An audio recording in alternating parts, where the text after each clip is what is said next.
நன்னாரி வேரை வச்சு நன்னாரி சிரப் எப்படி தயாரிக்கலாம் வீட்டில் அப்படிங்கிறத இன்றைக்கி வீடியோவில் பார்க்க போகிறோம்.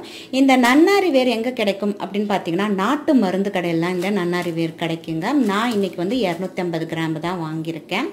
இது எப்படி நன்னாரி சிரப்பாக தயாரிக்கலாங்கிறத வீடியோவில் பார்க்க போகிறோம். பார்க்கலாமா? இப்போ தான் நீங்கள் முதல்ல நம்ம சேனலில் பார்க்குறீங்கன்னா நம்ம சேனலில் உள்ள கண்டென்ட்லாம் பாருங்கள். உங்களுக்கு பிடிச்சிருந்துச்சுன்னா ரெட் கலர் பட்டனான சப்ஸ்கிரைப் பட்டனை நீங்கள் ப்ரெஸ் பண்ணிக்கோங்க. பக்கத்தில் இருக்கிற பெல் ஐக்கானையும் ப்ரெஸ் பண்ணிக்கோங்க. இதுதான் ரொம்ப முக்கியம். அப்போ தான் நான் எப்பப்பெல்லாம் வீடியோ அப்லோட் பண்ணுறேன்னா அதையெல்லாம் நீங்கள் மிஸ் பண்ணாமல் பார்க்க முடியும். நன்னாரி வேர் பார்த்தீங்கன்னா எப்படி இருக்கும் அப்படின்னு பார்த்தீங்கன்னா இந்த சுள்ளியெல்லாம் இருக்கும் பார்த்தீங்களா, காஞ்சி போய் அந்த மாதிரி இருக்கும். இது பார்த்தீங்கன்னா நான் 250 கிராம் 1/4 கிலோ வாங்கியிருக்கேன். இதுக்கு அரை கிலோ நம்ம வெள்ளை நாட்டு சர்க்கரை எடுத்துக்க போகிறோம். நம்ம ஒயிட் சுகர் யூஸ் பண்ண போகிறதில்ல. அதனால் உங்களுக்கு எது கிடைக்குதோ அந்த பிராண்டை நீங்கள் வாங்கிக்கோங்க. நான் இன்றைக்கி இதை யூஸ் பண்ணி இது 1/4 கிலோனா இது அரை கிலோ நம்ம எடுத்துக்கணும். அதுக்கப்புறம் அரை மூடி எலுமிச்சை பழம் தேவைப்படும். இப்போ இந்த நன்னாரி பார்த்திங்கன்னா ஒரே தூசி தப்படையாக இருக்கும். இதை நல்லா நம்ம வாஷ் பண்ணணும் ஃபஸ்ட்டு. அது ரொம்ப முக்கியம். இது இப்போ நான் உங்களுக்கு இதில் போட்டு காட்டுறேன். இப்போ பார்த்திங்கன்னா ஒரு அடியில் அதுக்காக இந்த கிளாஸ் பவுல் எடுத்திருக்கேன் நான். இப்போ இதை நல்லா இதோட தூசி தப்படெல்லாம் போகிற வரைக்கும் நல்லா இதை வாஷ் பண்ணி எடுத்துக்கணும் ஃபஸ்ட்டு. நான் இப்போ தான் வாஷ் பண்ணிட்டு எடுத்து காட்டுறேன். இப்போ நன்னாரி வேரை பார்த்திங்கன்னா நல்லா நான் வாஷ் பண்ணிவிட்டு இதில் போட்டிருக்கேன். அதாவது இது பார்த்திங்கன்னா 1/4 கிலோ 250 கிராம் எடுத்திருக்கேன். 50 கிராமுக்கு 200 ml தண்ணி நம்ம இதில் ஊற்றணும். இதை இப்போ நான் அதை காட்டுறேன் உங்களுக்கு. இப்போ இந்த பாத்திரத்தில் நான் ட்ரான்ஸ்ஃபர் பண்ணிட்டேன். 50 கிராமுக்கு பார்த்திங்கன்னா 200 ml இந்த கிளாஸில் இந்த அளவில் 250 ml ஆகும். இது 200 ml ஆகும். இது மாதிரி 5 மடங்கு நம்ம தண்ணி இதில் ஃபுல்லாக ஊற்றணும். இதில் முதல்ல ஒரு கிளாஸ் ஊற்றியாச்சு. இது 2வது கிளாஸ். 3-4 கிளாஸ் நான் ஊற்றிட்டேன். இது இப்போ 5வது கிளாஸில் ஊற்றணும். இந்த அளவுக்கு இருக்குது. இது பார்த்திங்கன்னா ஹோல் நைட், அதாவது 12லேருந்து 14 மணி நேரம் நல்லா இது ஊறணும். நைட்டுன்னா அப்படியே நல்லா ஊறுன்னு சொல்லிட்டு நான் ஒரு 6 மணிக்கு இதை நான் ஊற வச்சுட்டேன். காலையில் ரெடி பண்ணுறதுக்கு ஈஸியாக இருக்குன்னு. இப்போ நல்லா அதை வாஷ் பண்ணிட்டோம். இந்த இதில் நல்லா ஊறினதுக்கப்புறம் அடுத்தது எப்படி செய்யணுங்கிறத நம்ம நெக்ஸ்ட் டே மார்னிங் தான் செய்ய போகிறேன் நான். அப்போ உங்களுக்கு காட்டுறேன் நான். இதை ஒரு மூடி போட்டு வச்சுடுங்க. இப்போ அடுத்த நாள் காலையில் எடுத்து காட்டுறவங்களுக்கு இப்போ நல்லா பார்த்திங்கன்னா அது ஊறிட்டு இப்போ பார்த்திங்கன்னா முதல்ல நேற்று பார்த்திங்கன்னா சுள்ளி மாரி இருந்தது. இப்போ பார்த்திங்கன்னா அழுத்தினால அந்த மாதிரி இருக்குது. இப்போ நான் இந்த வேரை மட்டும் எடுத்து மிக்சியில் ஜாரில் ஒரு பல்ஸ் கொடுத்து அதையும் சேர்த்து இப்போ அதை நல்லா கொதிக்க விட போகிறேன். அதனால் முதல்ல இதை வேரெல்லாம் எடுத்து இதில் போட்டுக்கலாம். இப்போ இது 2 ஷிஃப்டாக போட்டு நிறையா இருந்தது இல்லையா, 2 ஷிஃப்டாக போட்டு அரைச்சாச்சு. இப்போ இந்த மாதிரி ஆகிடும். மீதியும் இப்போ இதில் சேர்த்துணும். சேர்த்து இப்போ கொதிக்க விடணும். இந்த வாசனையும் ரொம்ப நல்லா இருக்கும்.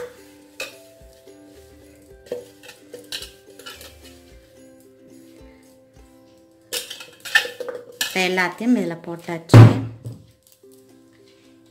இந்த மாதிரி வந்துடும். இப்போ இதை நல்லா கொஞ்சம் நம்ம நல்லா காய்ச்சணும். அதை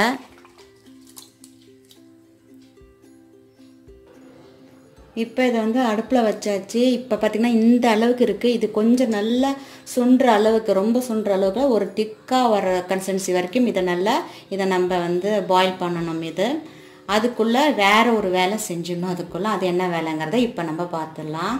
இப்போ சர்பத்துக்கு நன்னாரி வேரை போட்டு அதில் நல்லா நம்ம அதில் பாயில் பண்ணிகிட்ருக்கோம். அது நல்லா சுண்டை காயிற வரைக்கும் அதுக்குள்ளே நான் சப்ஜா விதையும் இந்த பிசினி பாதாம் பிசினியும் இது ரெண்டுத்தையும் நம்ம ஊற வச்சிடலாம். இந்த பிசினி ஒரு 6 மணி நேரம் ஆகும். இது கொஞ்ச நேரத்தில் ஒரு 20-30 நிமிஷத்துலேருந்து இருந்தாலும் ரெண்டுத்தையும் ஒரே டைமில் நம்ம ஊற வச்சு எடுத்து வச்சுக்கலாம்.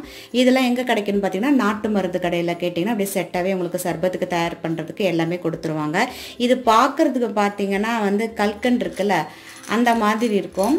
இது உடம்பு சூடு தணிக்கிறது எல்லாமே, அப்புறம் ஹியூமோகுளோபின் இன்க்ரீஸ் பண்ணுறது, அந்த பிளட்டு சர்க்குலேஷன்ஸ் அதுக்கெல்லாம் ரொம்ப நல்லது.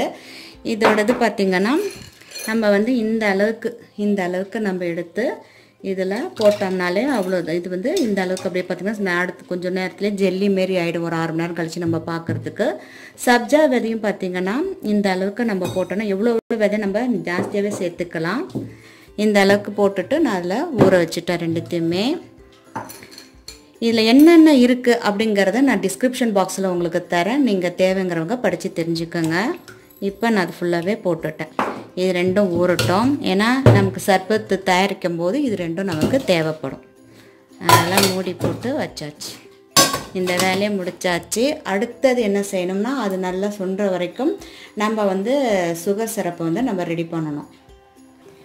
அடி பாத்திரமாக அதாவது நல்லா கனமான பாத்திரத்தில் இப்போ வந்து நம்ம வெள்ளை பாகு எடுத்துக்கலாம். இப்போ அதில் நான் போட்டாச்சு. அதில் நான் கொஞ்சோண்டு தண்ணி அதில் சேர்த்துக்கிறேன்.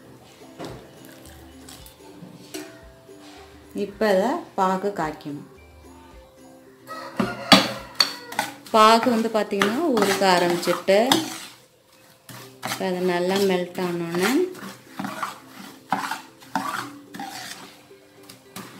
நம்ம கொஞ்சம் கடைசியாக வந்து லெமனை வந்து அதில் புழிஞ்சு விடுறோம். எதுக்குன்னா கெமிக்கல் ஏதாவது சேர்த்துருந்தாலும் ஒன்று, இன்னொன்று பாகு திரும்பியும் கட்டியாகாமல் இருக்கிறதுக்காக நம்ம எலுமிச்சைப்பழம் கடைசியில் புழிஞ்சு விடணும்.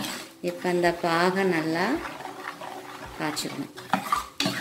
அடி பிடிக்காமல் நல்ல மொத்தமான பாத்திரத்தில் கனமான பாத்திரமாக பார்த்து எடுத்துக்கோங்க.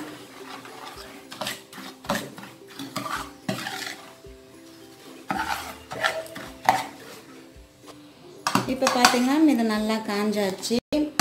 போதும், இதோட நான் ஆஃப் பண்ணிடுறேன். சில பேர் கேட்டீங்க கம்பி பதம் அப்படின்னு சொல்கிறாங்களே, அது என்னென்னா இந்த இப்படி தொடுறோம் இல்லையா, இது தொட்டு இப்படி போட்டோம்னா அப்படி கம்பி மாதிரி ஒட்டிட்டு வருது பாருங்கள், அதுதான் வந்து கம்பி பதங்குவாங்க. நமக்கு கம்பி பதம்லாம் தேவையில்லை. இது இப்போ நம்மளா காய்ச்சிச்சு. இது சூடோடு இருக்கும் போதே நம்ம வந்து லெமனை வந்து அதில் பிழிஞ்சோன்னா அப்போ தான் அது திருப்பியும் கட்டியாக ஃபார்மாக இருக்கும். இப்போ அதுக்கான வேலையை இப்போ பார்க்கலாம். பாகு சூடாக இருக்கும் போதே பிழிஞ்சு விட்டுருங்க. அப்போ தான் வந்து அது கட்டியாகாமல் இருக்கும். நான் வந்து அரை மூடி பிழிஞ்சு விடுறேன். இப்போ பாருங்கள், நல்லா கட்டியாக இருந்தது பார்த்தீங்களா. இப்போ திருப்பி இந்த பதத்துக்கு வந்துட்டு இது சூடாக இருக்கும் போதே நம்ம அந்த எலுமிச்சை பழத்தை அரை மூடியை அதில் பிழிஞ்சு விட்டுருங்க.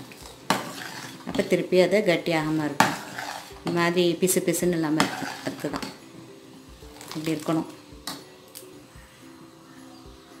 இப்போ பார்த்திங்கன்னா இது நல்லா கொதிச்சிட்டே இருக்குது. இப்போ நல்லா கொதித்து முதல்ல இந்த அளவுக்கு இருந்தது.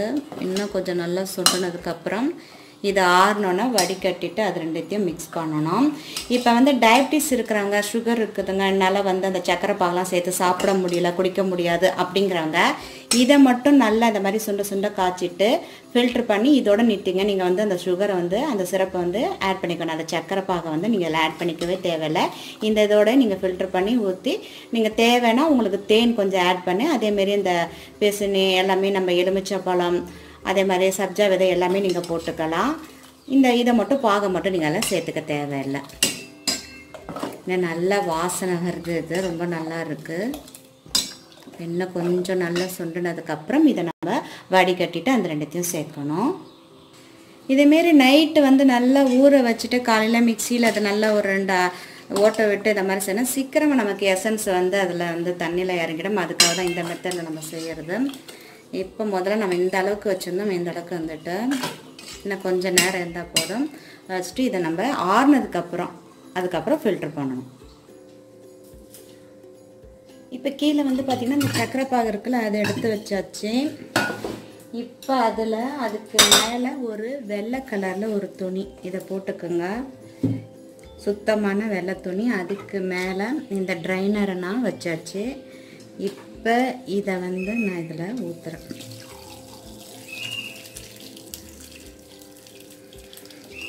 ஃபுல்லாக பார்த்தீங்கன்னா அதோட வேறு இதெல்லாம் அடி வரைக்கும் ஃபில்டர் பண்ண. வெறும் நமக்கு தண்ணி மட்டும்தான் அதில் நமக்கு தேவைப்படாது. இப்படி நல்லா அழுத்தி விடுங்க. அந்த தண்ணியில் அதில் ஃபில்டர் ஆகட்டும். ஏன்னு அதுக்கு இந்த ஒயிட் கலரில் கிளாத் நான் இதுக்கு போட்டிருக்கேன்னா சின்ன சின்ன துகள்லாம் இருக்கும், அதுவும் அதில் ஃபில்டர் ஆகட்டும் தான் அந்த துணியை வந்து கீழே போட்டுட்டு மேலே இதில் வந்து நம்ம இதில் வடிகட்டிக்கணும். இப்போ வந்து நான் வந்து 1/4 கிலோ எடுத்திருந்தேன். அதாவது 250 கிராம். 50 கிராமுக்கு வந்து 200 mlங்கிற போது 1200 ml வந்து தண்ணியை நான் சேர்த்து நைட்டு ஃபுல்லாக இதை நான் ஊற வச்சாச்சு. ஊற வச்சதை காலையில் இதை மட்டும் எடுத்து மிக்சி ஜாரில் போட்டு நான் 2 வாட்டி நல்லா இதை ஓட்டிட்டேன். அதுக்கப்புறம் இதை அதே தண்ணியில் நைட் எந்த தண்ணியில் ஊற வச்சனோ அதே தண்ணியில் காலையில் இதை நல்லா பாயில் பண்ணிட்டேன். பாயில் பண்ணதை இப்போ கீழே வந்து அந்த துணியை போட்டு அதுக்கு கீழே வந்து அந்த சக்கரை பாகு காய்ச்சோம் இல்லையா, அந்த வெல்லம் அது கீழே இருக்குது. அதுக்கு மேலே வெள்ளை கலரில் இந்த கலரில் துணி போட்டுட்டு அதுக்கு மேலே இந்த நெட்டை போட்டுட்டேன் ட்ரைனரை. அதில் இதை போட்டு இப்போ ஃபில்டர் பண்ணிகிட்ருக்கோம். இப்போ இதை நான் எடுத்தாச்சு, ஃபில்டர் பண்ணியாச்சு ஃபுல்லாக. இப்போ கீழே இப்போ பார்த்தீங்கன்னா இப்போ அடியில் நம்ம இந்த இதில் வச்சுருந்தோம்னா இப்போ நான் வடிகட்டுறதுக்கு இன்னொரு சின்ன ட்ரைனர் எடுத்துகிட்டு வந்துட்டு ஸ்ட்ரைனரில் வச்சு இப்போ அழுத்தி இப்போ எடுக்கிறேன். அதோட ஜூஸ் எல்லாம் அடியில் வந்துட்டு ஏன்னா இந்த சக்கை மாதிரி சின்ன சின்ன துகளாக இருக்கிறது வந்து இந்த வெள்ளை கலர் துணியில் கலெக்ட் ஆகிடும். அதுக்காக தான் நான் வெள்ளை கலர் துணி போட்டுக்கோங்கன்னு அழுத்தினீங்கன்னா வந்துடும்.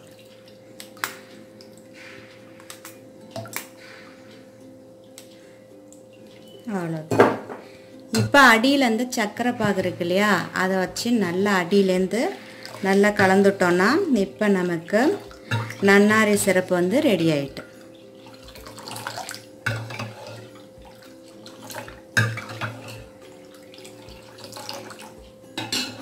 இது இன்னும் கொஞ்சம் இப்போ வெதன்னு இருக்குது.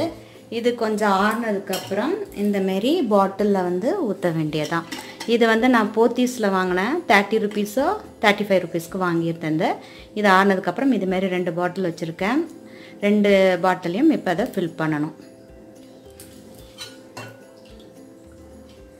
இப்போ பாட்டிலில் இதுமாரி ஊற்றுறேன்.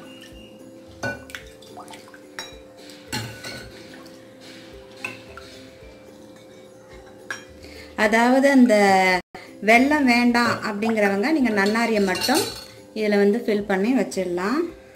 இப்போ அதை நான் மூடி போட்டு இதோ ரெடி ஆகிடுச்சு.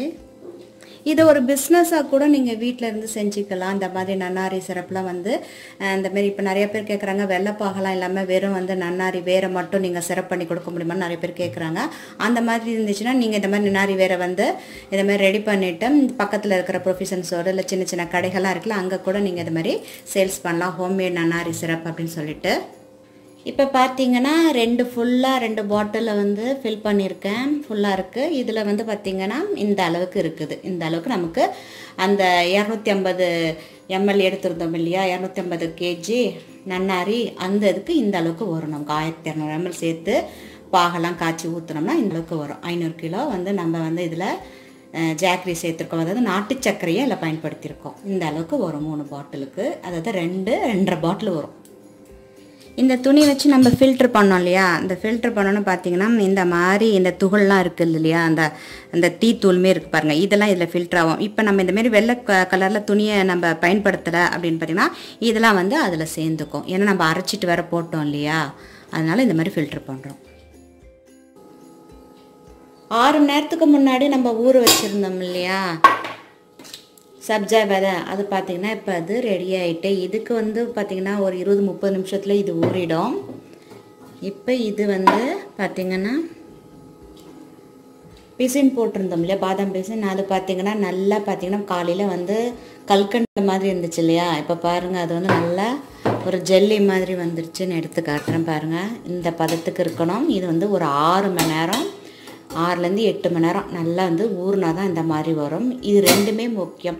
நன்னாரி சிரப் செய்யும்போது பார்த்திங்கன்னா சர்பத்து ரெடி பண்ணும்போது நமக்கு சப்ஜா விதையும் நம்ம அதில் ஆட் பண்ணணும். அதே மாதிரி பார்த்திங்கன்னா பாதாம் பிசின், இது ரெண்டுத்தையுமே ஆட் பண்ணால் தான் அந்த டேஸ்ட்டு நமக்கு கொடுக்கும்.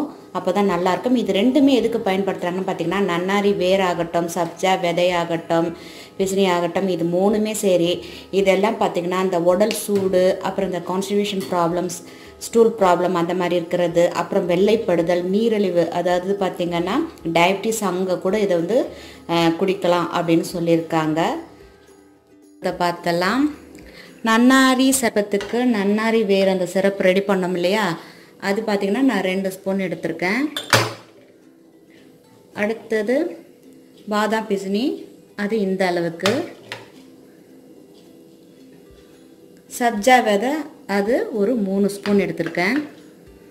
எலுமிச்சை பழம் ஜூஸ் மட்டும் 2 ஸ்பூன் எடுத்திருக்கேன். உங்களுக்கு புளிப்பு ரொம்ப அதிகம் வேணாம் அப்படின்னா நீங்கள் 1 ஸ்பூன் ஆட் பண்ணிக்கோங்க. நான் வந்து 2 ஸ்பூன் ஆட் பண்ண போகிறேன். இப்போ எப்படி மிக்ஸ் பண்ணலாங்கிறத பார்க்கலாம். ஃபஸ்ட்டு பார்த்திங்கன்னா நான் வந்து ஐஸ் க்யூப்ஸ் வந்து ஆட் பண்ணிக்கிறேன். அதுக்கு அடுத்தது லெமன் ஜூஸ், அடுத்தது சப்ஜா விதை,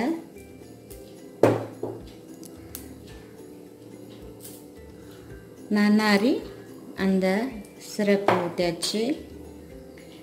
இப்போ தேவையான அளவுக்கு இதையும் இதில் ஆட் பண்ணிட்டேன், அந்த பிசினையும். இப்போ தேவையான அளவுக்கு தண்ணி. இப்போ இதை நல்லா நம்ம மிக்ஸ் பண்ணிக்கணும். இதை வந்து நல்லா கீழேந்து மேலே வரைக்கும் நல்லா அடித்து நல்லா நீங்கள் இந்த மாதிரி கலந்தாதான் அது நல்லா டேஸ்ட்டாக இருக்கும்.